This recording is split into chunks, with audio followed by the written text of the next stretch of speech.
एक बार ठाकुर जी का एक बहुत ही प्यारा भक्त था। वो रोज़ इमली के पेड़ के नीचे बैठकर ठाकुर जी के भजन कीर्तन किया करता।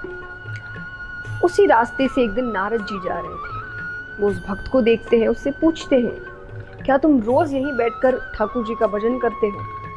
भक्त ने कहा, हाँ, पिछले 30 सालों से मैं ऐसा ही कर रहा हूँ। नारद जी बड़े प्रसन्न हुए।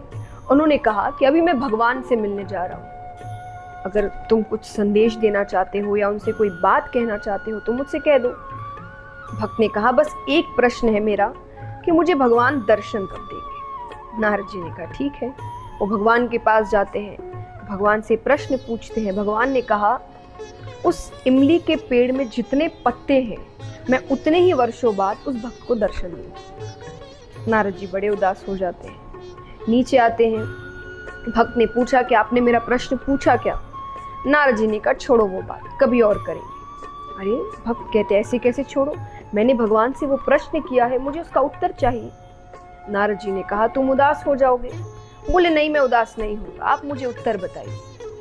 नारद जी ने कहा कि भगवान ने कहा है कि इस इमली के पेड़ में जितने पत्ते हैं मैं उतने ही वर्षों बाद तुमसे मिलने आऊंगा। भक्त वापस पूछता है, भगवान ने ये बात खुद कही है? नारद जी ने कहा, अपने मुख से कही है। बोले, हाँ। बोले, मुझसे मिलने के लिए भगवान ने ये उत्तर दिया है? नारद जी ने कहा, हाँ भाई, भगवान ने ये कहा है।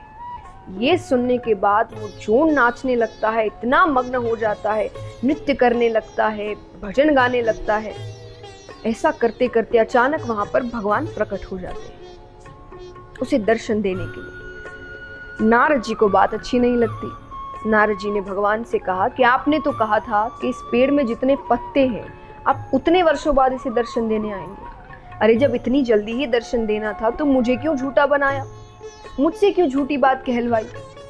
भगवान कहते हैं, मैंने झूठी बात नहीं कहलवाई। जिस गति से, जिस तरीके से वो भक्त जब तुमने प्रश्न किया था मेरी भक्ति कर रहा था, उस गति से तो मैं उतने वर्षों बाद ही उसे दर्शन देने आता। लेकिन जैसे ही उसे ये पता चला कि भले ही वर्षों बाद पर मैं उसे दर्शन देने आऊँगा, जिस गति से, जिस उत्साह से उसने मेरी भक्ति शुरू की, मुझे तुरंत ही आना पड़ा।